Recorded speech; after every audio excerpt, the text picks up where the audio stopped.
Lawrence Livermore National Laboratory, where we are right now, recently declassified over 100 film recordings of the above-ground nuclear tests that the U.S. conducted between 1945 and 1962. These films are free and available to the public on a playlist on our YouTube channel, and as you guys have been watching them, you've been asking some interesting questions regarding some of the things that are happening in these films. Lawrence Livermore nuclear physicist Greg Spriggs is here to help me answer some of those questions today. We're going to use this laptop here to take a look at some of our test films. Fantastic.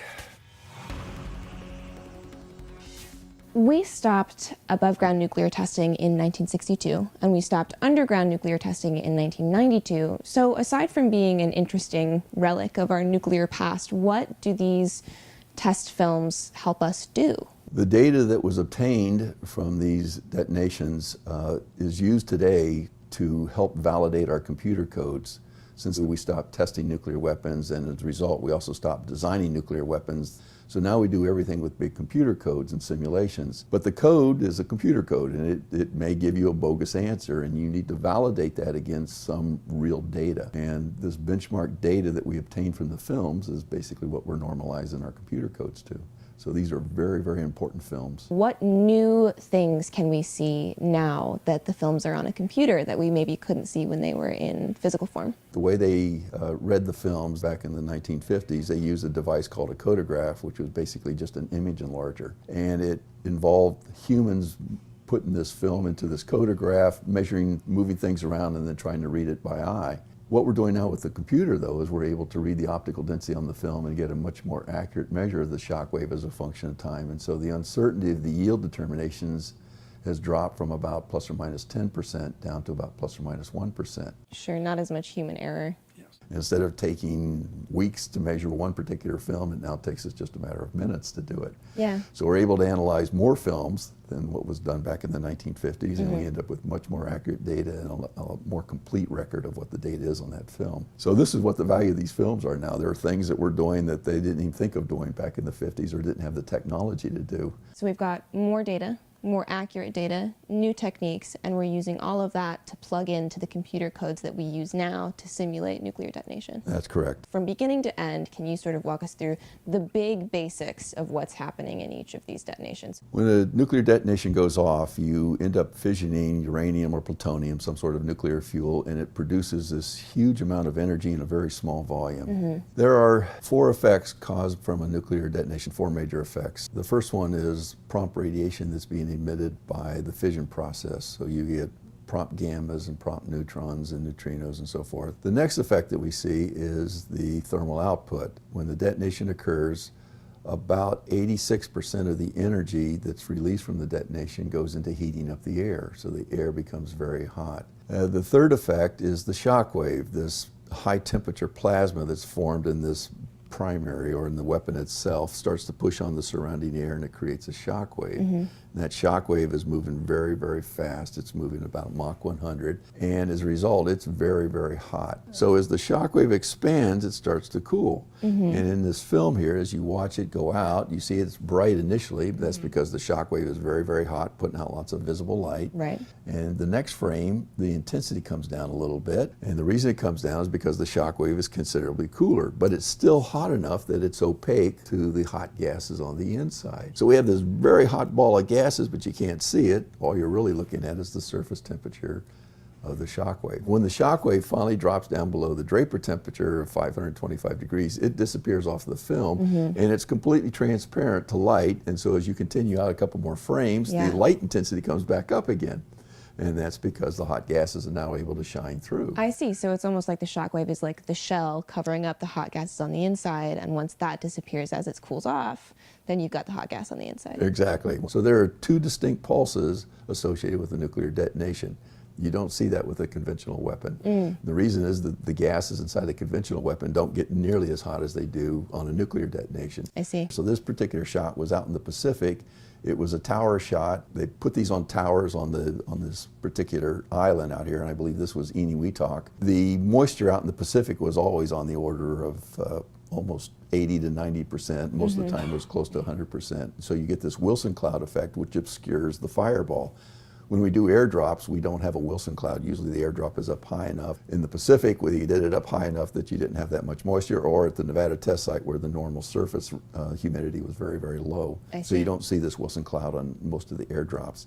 So this is the Wilson cloud. As you go out a little bit further, the prompt radiation dies down, the Wilson cloud disappears, and you can now start to see what's on the inside of that Wilson cloud. You see the bomb debris. The early cloud is actually starting to form at the very top up there. Okay. In this particular case, it brought coral into the fireball, and that coral got very hot and sort of got scorched, and so you're looking at the bomb debris, the smoke, and burnt coral that got sucked up into the fireball. And so this was, as you said, a tower shot? This was a tower shot. Okay, and then are there just only two kinds, tower shot and one that's dropped? They did several different kind of shots out in the Pacific. One of them was called a barge shot.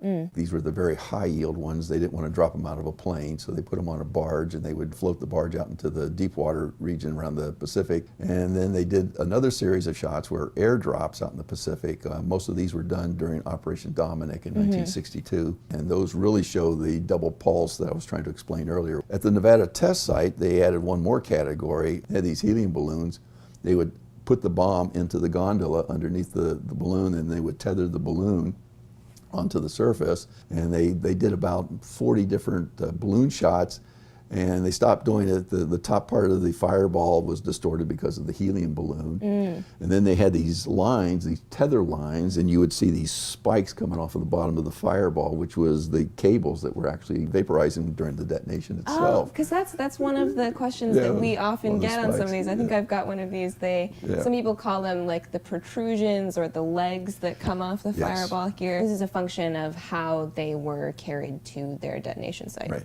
All right, so that was a tower shot. So if you go a little bit further, and you can see those spikes again, but you'll also see the towers vaporizing right below it. And these towers, it was basically just a big elevator shaft. And again, they had cables that would tether this tower to keep it upright. And you could see the cables were starting to vaporize in addition to just the tower itself underneath there. These protrusions, which are its tethers, and the tower are, lighting up faster than the sphere of the explosion. Why is that? The shock wave is very, very hot. It could be on the order of 500,000 degrees. When it's very, very hot, it puts out X-rays, and the X-rays go through the atmosphere, and they interact with the cable and the tower. So out in the air, you don't see the interaction of the X-rays with the air, but with the cable, since it's a much higher density, the X-rays interact with it and cause it to vaporize, and that's why you can actually see the cables. So really on the outside of this fireball, or a bunch of X-rays that are being emitted by that shockwave surface because it's so hot. It's just on the cables you can see it, and in the tower you can see it. Right, so if anything else solid were around this, we'd be able to see that due to the X-rays? Due to the X-rays being emitted by the surface. Well, let's talk about this one because it's a great example of another frequently asked question, which is the streaks in the air behind some of these clouds. Can you tell me what those were used for? As the shock wave moves out further and further, it gets cooler and cooler. And when it finally reaches 525 degrees centigrade, the Draper temperature, it no longer emits visible light. And so the film, which is only sensitive to visible light, it looks as if the shock wave disappears off of the film. I see. So they came up with this trick. They said, hey, when the shock wave finally disappears, what we can do is we can put out these smoke trails. Okay. And we have at the shockwave front this very high density air region, and then on the outside of the shockwave we have ambient air. And we can use the optical illusion effect to illuminate where the shockwave front is. And it's the same effect. You've gone from a low density air above the straw to a higher density region, which is the water, and it looks like the straw is broken. Right, so the straw comes in here, and then once it hits the water, it looks like it goes down here. So what happens is the shockwave, as it moved away from the detonation point, there was this optical illusion with these smoke trails, and it formed these little hooks in these contrails, but it actually didn't interact with the contrails. It was just a little hook that was caused from an optical illusion from that effect there. Oh, wow. So about 5 seconds before every detonation, they would show up these rocket trails, and these trails usually were about halfway between the camera and the detonation point. And in this particular case, there's another set of cameras on the other side which actually show the hooks as the shockwave moves out. Wow. So they could follow the shockwave out further, and that would help them understand shockwave physics. For these nuclear detonations, they wanted to capture a larger portion of the light output as a function of time. You've got something that's hugely bright. very, very bright. So they used a film called microfile, which had silver halide crystals in it that were actually on the order of about a micron. Very fine-grained film. Yeah. You could actually blow that film up with an image enlarger maybe 100 times, 200 times, and still not see the grain. Wow. These particular films, the ones that were done on the microfile film, the speed on it was 0.1. As opposed to normal range film of 200 to 2,000. So it was very, very hard to expose unless you had a nuclear detonation. Of course. And the nuclear detonation was bright enough that it would actually activate the film even during the high-speed photography of it. So they're very, very bright. When a nuclear detonation occurs, the light output from a nuclear detonation changes by about 12 orders of magnitude. The best film that Kodak made, which was the microfile film, only captures about 4 orders of magnitude of that variation. And so that's what you're seeing on this film is 4 orders of magnitude of light variation. And it was done very, very early in the morning, so there was no backlight to mess up the photography. And unfortunately, if they didn't time it just perfectly, it stayed dark a little bit too long. And so this particular film, it kind of disappeared off the film because it stopped glowing. Since we're talking about the film, we've got these numbers down at the bottom of most of these test films. What are these keeping track of?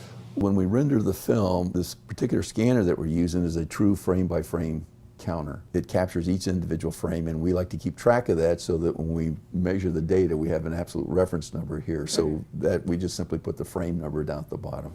I see. It doesn't refer to time or anything. It's just a frame counter. I see. Are they recording the explosion in real time? Are these slowed down at all? The shockwave is moving at Mach 100. It's moving very, very fast. So the only way you can slow that down and capture it, you have to use a high-speed camera. Most cameras, the standard Hollywood camera, runs at 24 frames a second. When you're trying to capture the shockwave as a function of time, they wanted to run it at 2,400 frames a second, about a factor of 100. That was fast enough that they could capture this, and then when you play it back at normal speed on a video, it plays back at 30 frames a second. It looks like it's running in slow motion. So they had about 10 of those kind of cameras that were capturing the early cloud, and then they had another series of cameras that were used to capture the late cloud. Well, the late cloud, it takes about 7 or 8 minutes for the cloud to reach the top. And so they adjusted the speed on those cameras to 1 frame per second. Whoa. So that was moving much, much faster. So it was a time lapse. Interesting. So this is so we can get as much scientific data from them as possible. Exactly. The last commonly asked question that we get on a lot of these films is what happened to those places after the tests were conducted, and if we were to go to them now, would we be able to tell?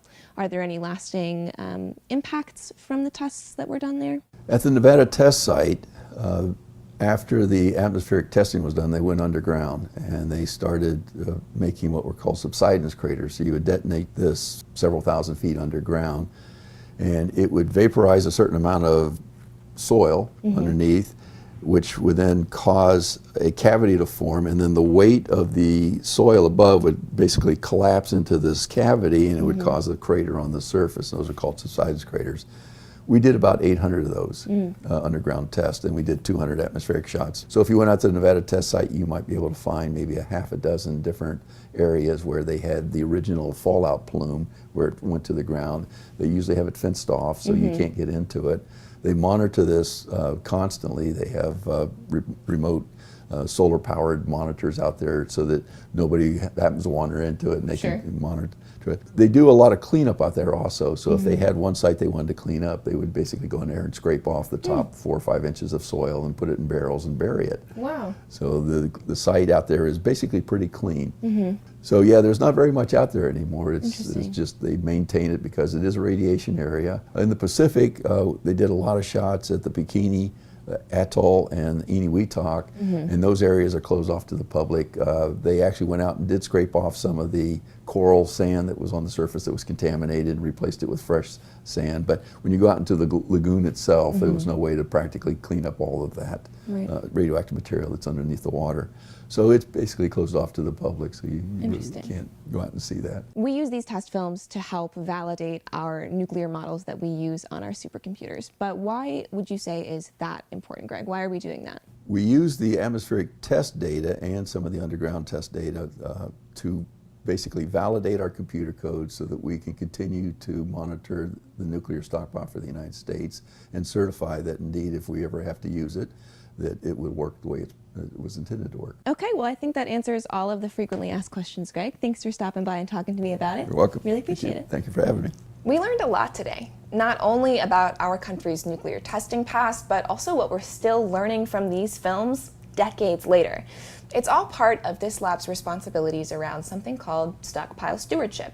And we have a video coming out soon on what exactly that means. So subscribe to this channel and stay tuned. This is something that's important to learn about and understand today, so leave your questions about it down in the comments below. Thanks for watching, and we'll see you next time.